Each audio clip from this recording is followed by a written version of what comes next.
Hello, I've divided my virtual garden tour into several mini videos, and this is the first.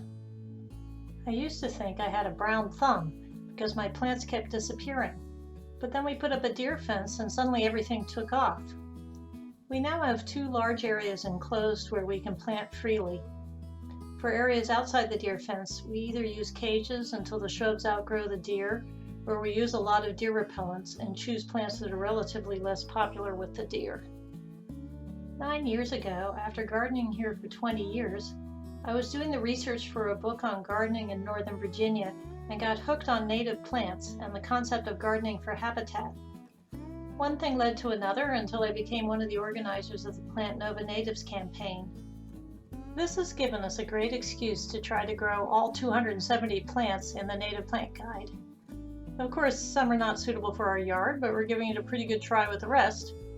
We shop a lot at the native plants only nurseries and sometimes from the conventional garden centers, where many of the natives are labeled with red stickers. It is very fun to see how beautiful a garden we can make using only locally native plants. Of course, quite a few non-native plants from our first 20 years in the house got grandfathered in and get to stay because they're not invasive.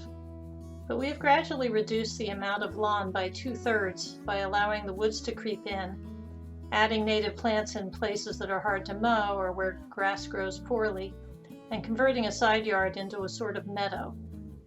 It's always been beautiful here, but now it is beautiful for the frogs, birds, and butterflies as well. For details about different projects we have undertaken on our property, please see the other short videos on this YouTube playlist.